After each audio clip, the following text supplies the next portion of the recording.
Bien, bonjour. Nous allons maintenant aborder le chapitre 6 du Tanya.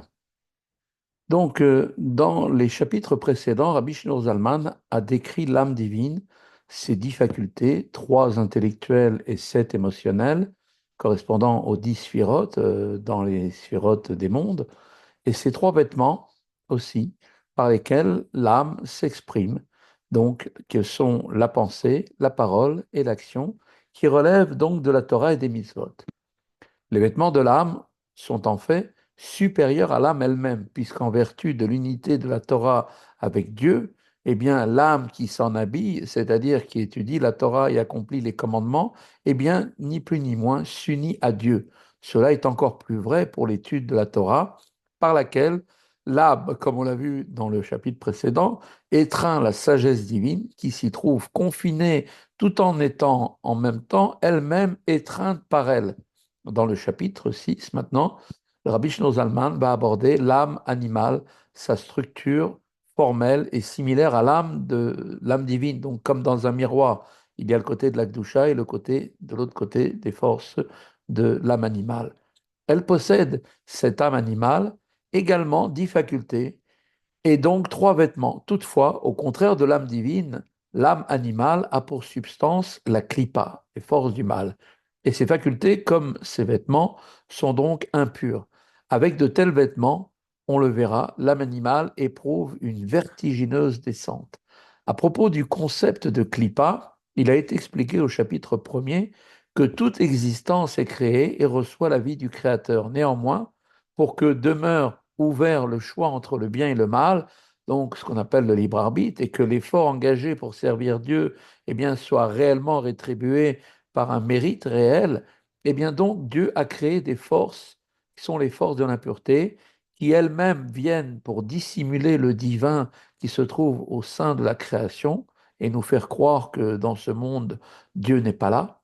Ces forces sont appelées clipas, donc au pluriel les clipotes. Ce terme signifie littéralement une coquille ou bien une peau. De la même façon que la peau dissimule le fruit, les forces de la clipa, eh bien, ont pour rôle de dissimuler le divin, la présence de Dieu qui est dans chaque créature. Les clipotes sont divisées en 2 catégories.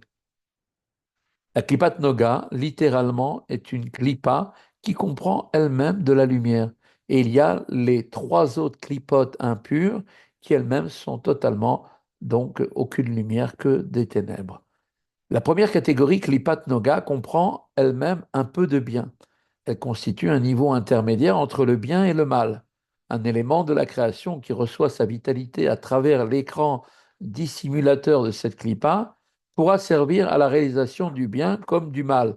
Sont inclus dans cette catégorie tous les objets physiques autorisés, tout ce qui est cachère, tout ce que l'on peut effectivement utiliser. Ils peuvent aussi bien être employés pour une mitzvah et ainsi regagner par cette mitzvah, cette clipa peut regagner la partie du bien, la sphère de la sainteté, ou bien elle peut être malheureusement utilisée pour une faute et que Dieu préserve, donc amener cet objet à chuter. La seconde catégorie, elle, composée des 3 clipotes impures, est totalement et entièrement mauvaise. Un élément de la création qui reçoit sa vitalité à travers la dissimulation de cette clipa ne peut en aucun cas être transformé en sainteté, ni même dans un certain cas être employé au service de Dieu et de la sainteté. Tous les objets interdits relèvent de cette catégorie, car tout ce qui est interdit, eh bien, relève des forces du mal totalement impures, et donc c'est pour ça qu'ils sont interdits. Qu'ils soient seulement interdits à la consommation, ils peuvent aussi, dans ce cas, servir à un usage saint, sans toutefois eux-mêmes rejoindre la sainteté, comme par exemple utiliser la peau d'un serpent, qui est complètement interdit à la consommation, mais dont on pourrait utiliser sa peau pour en faire un sac, pour y mettre peut-être comme il faut, donc en faire un beau sac pour mettre des tefilines, par exemple. Voilà, on va démarrer donc, après cette brève donc explication, le chapitre 6. Veine, ze lehumaze asa Elohim. Or, tout de suite, nous dit Admor Azaken, Dieu fit l'un à l'opposé de l'autre, comme dans un miroir. Chaque élément de la sainteté a un équivalent dans la clipa. L'âme animale, ses facultés et ses vêtements, correspondent à l'âme divine avec ses facultés et ses vêtements. כי כמו שנפש אלוקית כלולה מעשר ספירות קדושות מתלבשת בשלוש לבושים קדושים, de même que l'âme divine est donc composée de 10 saintes facultés qui correspondent aux 10 sphirotes et est revêtue elle-même de 3 vêtements, la pensée, la parole et l'action liées à la Torah et aux mitzvot, car nefesh des sitra achara miklipat noga amelubeshet bedam adam. Ainsi, l'âme de la sitra achara, ce dernier terme sera donc défini dans le courant de ce chapitre, je veux dire l'autre côté, le mal, eh bien, est dérivé cette âme de la Sitra Achara, de la Klipat Noga, âme qui est revêtue du sang de l'homme et anime le corps, comme il a été expliqué au chapitre premier. Que Lula, eh bien, elle est elle-même composée, Measar Kitrin, des Messahavuta. Elle est donc composée, cette âme, cette Klipat Noga, de 10 couronnes d'impureté, qui sont les 10 facultés de Klipa, appelées des couronnes dans la terminologie de la Kabbale. Shehen, Sheva, Midot, Raot, ces 10 facultés sont ces 7 mauvaises midot, 7 mauvais traits émotionnels. Par exemple, l'appétence, le désir est l'équivalent dans la clipa de la qualité de chesed, la bonté. La colère exprime le trait de caractère qui est symétrique de la gvura, la sévérité. Et la vantardise est le pendant donc de Tiferet qui représente dans le côté de la Gdusha la beauté. Abaot meharba yesodot raim aniskarim lehim, qui donc ces mauvaises midot, ces mauvais traits de caractère émotionnel, dérivent des 4 mauvais éléments mentionnés plus haut au chapitre 1.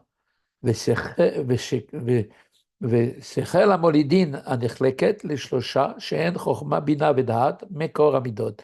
Et l'intellect, le sechel, qui donne naissance à ces 7 mauvaises midot, lequel est divisé en 3, chokma, bina, daat, à la source des midot. Qui a midot, en les filles erecha sechel. Il en est ainsi, car les midot sont en fait à la mesure de l'intellect. Plus l'intellect est grand, plus les midot s'attachent à des choses élevées. Qui a katan, choshek, veoev, dvarim, ktanim, uptuche, orech, car en effet, un enfant désire et aime, c'est-à-dire exprime sa mida de chesed pour des choses de peu de valeur. Pourquoi? Les fiches et sirchlo katan ve katsar, parce que son intellect est trop immature et restreint pour la sik dvarim yekarim, pour pouvoir apprécier des choses plus précieuses. Vechen, mitkaes ou mitkatsev bedvarim ktanim, vechen betif arud vishar midot. De même, pour ce qui est de la mida de Gvura, il va se mettre l'enfant en colère et va s'irriter pour des choses insignifiantes. Il en est de même pour la vantardise, expression de la mida de Tiferet, et des autres midot, etc. La corrélation entre les midot et l'intellect montre que l'intellect influe, comme on l'avait vu, sur la nature et l'expression des midot. C'est pour cette raison que ces 3 facultés intellectuelles, Chokhmah, Bina et Da'at, sont décrites comme on l'avait vu au début, donc dans le chapitre 3, comme la source des 7 midot. Ve eser bechinot elu, atmehot, adam mechashev bahem, o medaber, o ose. Or, quand un homme va penser, avec donc des pensées, qu'il va prononcer donc des paroles ou bien accomplir des actes qui relèvent de ces 10 catégories impures, are marshavto mocho, vediburu shebepiv, vekoach maasav shebeyadav, eh bien, la pensée qui est dans son cerveau, la parole qui est dans sa bouche et la force d'action dans ses mains, Béchar, Evarav, Nikreim, Levouché, Mesavo, et donc ces autres membres sont désignés comme des vêtements impurs pour ces 10 niveaux impurs, Shemitla Beshot, Behem, Beshat, Maase, Odibour, Omarshava, lesquels en sont revêtus durant l'acte, la parole ou la pensée. Quelles sont les pensées, paroles et actions qui servent de vêtements pour l'âme animale? Eh bien, au chapitre 4, nous avions vu, Rabbi Shlomo Zalman a expliqué que l'âme divine a des vêtements définis dont elle se revêt. Quels sont-ils? Ils sont la pensée, comme on avait vu, la parole et l'action, liées à la Torah et les mitzvot. Contrairement Pardon. Contrairement à ce que l'on pourrait penser, l'âme animale ne possède pas de vêtements spécifiques, les pensées, paroles ou actions fautives. En fait, toutes les pensées, paroles et actions qui n'ont pas trait au service de Dieu, même lorsqu'elles ne constituent pas une faute, sont des vêtements de la klipa, de l'âme animale. Et nous allons le voir effectivement maintenant dans les mots de Rabbi Shneur Zalman. Il nous dit tout de suite, Ve'en em kol ha'ma'asim asher na'asim tachat hashemesh. Ces vêtements de l'âme animale, quels sont-ils? Eh bien, ce sont toutes les actions accomplies sous le soleil, c'est-à-dire toutes les actions profanes qui ne sont pas entreprises pour le service de Dieu. Asher akol aval ra'ot הכל רוח, רעות רוח, כמו שכתוב בזוהר בשלח, שאין תבירה דרוחה וכולי. Quelles sont-ils? Eh bien, ces actions profanes, ce sont toutes les vanités et les ruines de l'esprit, selon l'interprétation du Zohar, section Béchalar. Une ruine de l'esprit de sainteté, ruinée elle-même par ses actions. Donc toutes les choses auxquelles on pense dans le cadre du profane, si elles n'ont pas une direction pour la sainteté, la Kedusha, sont malheureusement donc vanité et ruine de l'esprit. Bechen kol diburim, bechol marchavot asher lo l'Hashem ema ou lirtsono laovdo. De même, toutes les paroles et les pensées qui ne sont pas orientées vers Dieu, sa volonté et son service sont des vêtements, là encore, de l'âme animale. Chez Zéou, Pirouche, Lachon, Sitra, Achara, et c'est donc bien là la signification du terme Sitra Achara, littéralement Pirouche Tzad Acher, l'autre côté, au sens de chez Eino Tzad Akdusha, qui n'est pas du tout le côté de la sainteté. La Sitra Achara étant caractérisée comme ce qui n'appartient pas à la sainteté, cette dernière doit donc maintenant être bien définie. Betzad Gdusha, Eino, Ela, Marsha, Ashra'a ve'amshacha mikdushato el kadosh baruchu. La sainteté, le côté de la sainteté n'est autre que la présence et l'extension de la sainteté de Dieu. Ve'en akadosh baruchu shore ela al davar shebatel etzlo itbarer ben bepoel mamash kemlachim aelionim. Or, la sainteté donc d'Akadosh Baruch ne repose que sur ce qui lui est totalement soumis, soit effectivement une soumission qui transparaît même au travers de l'aspect extérieur de l'être qui se soumet, tel par exemple les anges supérieurs, dont l'être tout entier est continuellement et manifestement soumis à Dieu.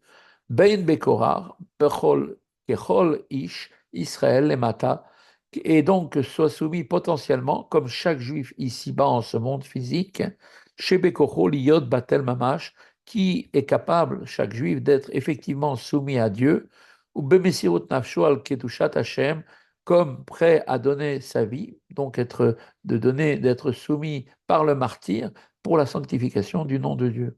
Comme le Tanya l'expliquera par la suite, chaque juif eh bien, est capable, sans aucune différence d'un juif à un autre, chacun est prêt à un tel sacrifice de soi, de souffrir même le martyr s'il le faut, de plein gré, plutôt que de renoncer à son judaïsme, comme chaque juif est donc intérieurement soumis à Dieu, quel que soit son état apparent. Certes, cette soumission latente ne se manifeste bien sûr que dans un moment d'oppression. Cependant, en vertu de cette soumission à Dieu, la sainteté divine repose sur lui. On a pu voir des exemples durant toute l'histoire de l'existence du monde, où à chaque fois qu'on a demandé aux Juifs de se convertir ou de mourir, les Juifs ont préféré mourir. Pourquoi? Oui, bien parce que c'est cette dimension qui se révèle à ce moment-là. La reine Amrou, Rabotenu, Zal, Shafilu Echad, Yoshev, Osek, Batora, Shrina, Shuria, Roulé. Ainsi, nos maîtres nous ont-ils dit que même quand un Juif est seul et qu'il est assis et étudie la Torah, eh bien, la présence divine repose sur lui. L'étude de la Torah exige que l'on mette de côté ses idées et ses présupposés pour comprendre et accepter la volonté et la sagesse de Dieu. Ainsi, quand un homme étudie la Torah, sa soumission à Dieu s'exprime de façon extérieure et visible. Et c'est bien pourquoi la présence divine repose sur lui. Et comme nous le savons, sur toute l'assemblée de 10 juifs repose la présence de Dieu, même s'ils n'étudient pas la Torah. 10 juifs qui sont réunis simplement comme ça à converser, eh bien, constituent ce qu'on appelle une assemblée donc d'Israël qui attire forcément la Shrina, la présence de Dieu. Aval kol ma she'eino batel etzlo idbarer ela u davar nifrad bifne atzmo. Mais ce qui n'est pas soumis à Dieu et qui se considère au contraire comme une entité séparée, eh bien, cette chose-là, orgueilleuse, eh bien, eino mekabel chayut mikdushato shel HaKadosh Baruch Hu, eh bien, cette chose même ne reçoit pas la vie de la sainteté de Dieu. D'où reçoit-il donc sa vitalité, puisqu'il est bien physiquement, il est bien là, vivant, et on sait que rien ne peut exister si Dieu ne donne pas la vie à la chose. Eh bien, le divin, comme on l'a dit, étant la source de la vie de tous les êtres, ainsi qu'il est dit, tu leur donnes vie à tous, comme c'est marqué dans Néhémie chapitre 9, verset 6.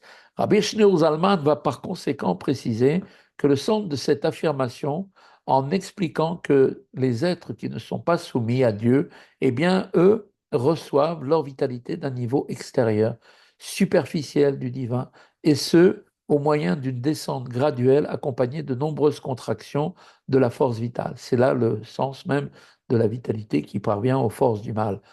Miprinat pnimit akdusha umauta vatsmuta pirvoda beatzma. Et l'être indépendant ne reçoit pas sa vitalité de l'aspect intérieur, pnimiut, de la sainteté, de son essence même, mais elle le reçoit, miprinat achoraim, de l'aspect achoraim, c'est-à-dire l'aspect arrière. Donner de sa pnimiut, littéralement de sa face, signifie, comme il sera expliqué au chapitre 22, donner quelque chose de plein gré. Donner de son achoraïm, au contraire, de donner derrière son dos, signifie donner, le donner sans aucune volonté ni plaisir. L'attitude de celui qui donne, eh bien, transparaît à travers sa manière de donner. Quand un homme, par exemple, donne un objet à son ennemi, eh bien, il va lui tourner le dos parce que le visage symbolise l'intériorité. Dès lors que le donneur n'a pas le cœur à faire ce don, eh bien, qu'est-ce qu'il fait? Il détourne son visage et ne laisse apparaître que son dos. C'est de cette manière, si l'on peut dire, que les mots pnimiout et achoraïm, intérieur et extérieur, sont présentés dans leur signification respective d'intériorité et d'extériorité de la volonté et rejoignent donc le sens littéral de ce qu'on appelle la face et la partie arrière dans le présent contexte, ce qui appartient à la sainteté, dont l'existence fait l'objet d'un désir de Dieu, eh bien, reçoit cette sainteté sa vitalité de la pnimiout du divin, alors que les clipotes qui sont haïs par Dieu, puisqu'il ne les a créés que pour les raisons mentionnées dans l'introduction de ce chapitre, c'est-à-dire pour être un moyen de donner le libre arbitre au peuple juif, eh bien, eux ne reçoivent leur vie que du achoraïm, du divin. שיורדים ממדרגה למדרגה, רבבות מדרגות בהשתלשלות עולמות דרך עלה ועלול, cette forme limitée de force vitale atteint les clipotes en descendant de degré en degré à travers des myriades de niveaux dans l'enchaînement des mondes sous forme d'un processus de cause à effet. Le niveau supérieur étant la cause du niveau inférieur qui émerge, toutefois, dans une descente qui s'opère suivant le mode d'une relation de cause à effet, l'effet, quoique inférieur à la cause, est toujours à la mesure de cette dernière. De telles descentes, fussent-elles nombreuses, seraient insuffisantes pour produire le niveau de vitalité inférieur octroyé au clipote. Seul le tzimtzum, on verra ce que cela veut dire plus tard, la contraction de la lumière divine le rend possible. Les tzimtzumim rabim et la vitalité descend également à travers de nombreux tzimtzumim de contraction et ce processus a pour but de diminuer la vitalité au point qu'elle n'a plus aucune commune mesure avec son état originel. Ad shenit mahet kolkar, à la lumière et la force vitale devient si diminuée, ah, d'accord, kolkar aor vachayut, miut achar miut, diminution après diminution, acheyuchal, litsamsem, litlabesh, beprinat galut, jusqu'à être contracté et être en mesure de se revêtir dans un état d'exil. En d'autres termes, au lieu d'être soumis à la force vitale divine, l'objet dont elle est revêtue, eh bien, la gouverne à la manière un peu d'un captif en exil, à la merci de ses ravisseurs. Tor auto davar anifral lechayoto lekaimo me'en leyesh. La vitalité est en état d'exil à l'intérieur de cet objet qui lui-même se considère séparé de la sainteté qui Dieu lui octroie la vie et l'existence ex nihilo.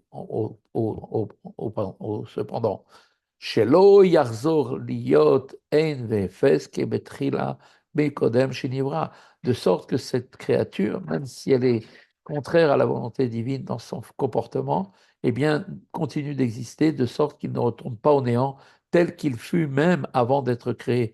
En résumé, ce qui n'est pas soumis à Dieu, comme les forces du mal et tous les êtres qui nient l'existence de Dieu, eh bien, s'estiment séparés de lui.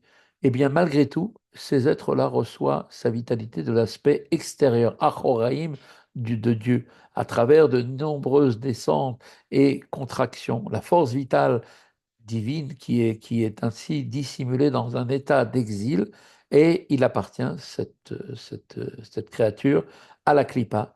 Toute pensée, parole ou action qui n'est donc pas orientée vers le service de Dieu est donc un vêtement de l'âme animale qui dérive de la clipa, même si elle n'est pas mauvaise, comme on l'a dit dans son essence, puisque c'est clipat noga.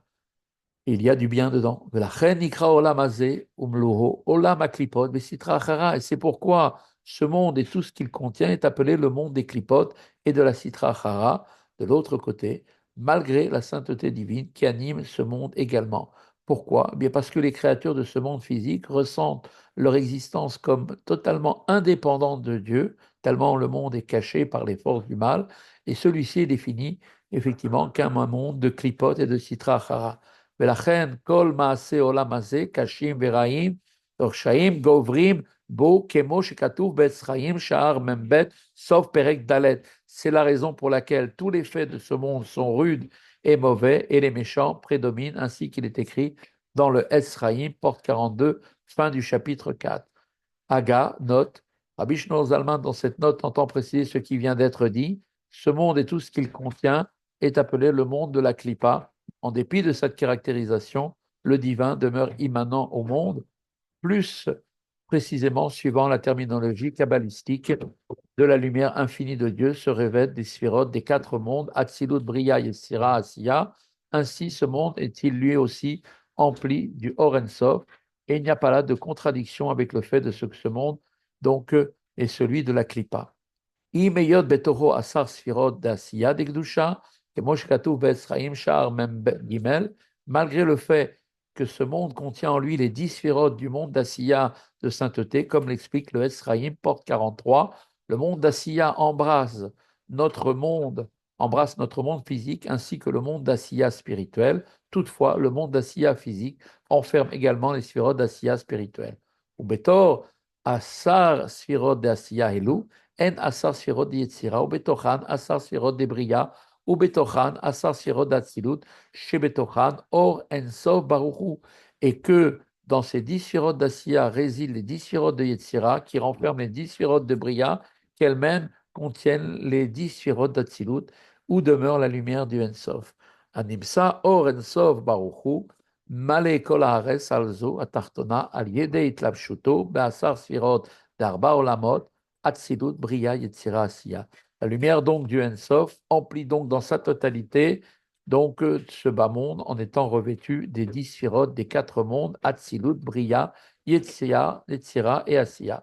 כמו שכתוב בעץ חיים, שער מ"ז, פרק ב' ובספר גלגולים, פרק כ'. Comme cela est écrit dans le Etz Chaim, porte 47, au chapitre 2, et dans le Sefer Gilgulim, chapitre 20. Néanmoins, les créatures de ce monde n'étant pas manifestement soumises à Dieu, il est qualifié de monde de clipote et de sitra achara. Voilà, c'est là la fin de la note. Et là, chaque clipote, en nichlakot, les shte madregot, zo les mata miso. Toutefois, les clipotes sont divisées en deux catégories, l'une inférieure à l'autre. Amadrega tartona, ishalosh klipot atmeot, veraot, legamre, ve'en ba'em tov klal. La catégorie inférieure consiste en trois clipotes complètement impures et mauvaises qui ne contiennent aucun bien. Vinikrao, bemerkavat yecheskel, ruar sahara, ve'anan gadol gomer. Elles sont décrites dans la vision du char céleste du prophète Yecheskel comme un vent de tempête, un grand nuage et un feu flamboyant, ces expressions symbolisant les trois clipotes impures. ומהן נשפעות ונמשכות נפשות כל אומות העולם בקיום גופם, et donc de ces forces du mal dérivent les âmes de toutes les nations du monde et l'existence de leur corps en dehors, outre bien sûr de l'âme qui les anime. ונפשות כל בעלי חיים הטמאים והאסורים באכילת בקיום גופם, ainsi que toutes les âmes de toutes les créatures, elles aussi reçoivent de ces forces du mal, vivant toutes les créatures vivantes impures et interdites à la consommation et l'existence de leur corps. וקיום חיותם כל מאכלות אסורות מהצומח, כמו עורלה, כליה, כרם, גומר, כמו שכתוב בעץ חיים, שער מ"ט פרק ו', et de même aussi reçoit de leur vie, de ces forces du mal, l'existence à la vie de tous les végétaux interdits, tels que la orla, les fruits des 3 premières années d'un arbre, et les cultures de céréales dans un vignoble, c'est ce qu'on appelle les, les, les, les mélanges les fruits hétérogènes, qui, comme on l'exprime dans Esraïm, porte 49, chapitre 6. וכן קיום וחיות כל מעשה דיבור ומחשבה של כל שסה לא תעשה בענפיהן, כמו שכתוב שם, sauf פרק ה'. Et de même, provient des forces du mal l'existence et la vitalité de toute action, parole ou pensée associée à la transgression d'un des 365 interdits bibliques, ainsi que de leurs dérivés rabbiniques, comme il est expliqué à la fin du chapitre 5. Cependant, l'âme animale du juif, elle, qui relève de la klipat noga, qui comprend un élément de bien, comme on l'a vu au chapitre 1, eh bien, les vêtements qui appartiennent aux klipotes totalement impurs sont donc inférieurs à l'âme animale elle-même et sont la cause de sa déchéance par opposition avec les vêtements de l'âme divine, la pensée, parole, action, donc qui relèvent, elles, de la Torah des commandements, qui elles-mêmes sont, ces vêtements sont plus élevés que l'âme et permettent donc à cette âme son élévation. Voilà, c'est ici que se termine le chapitre 6.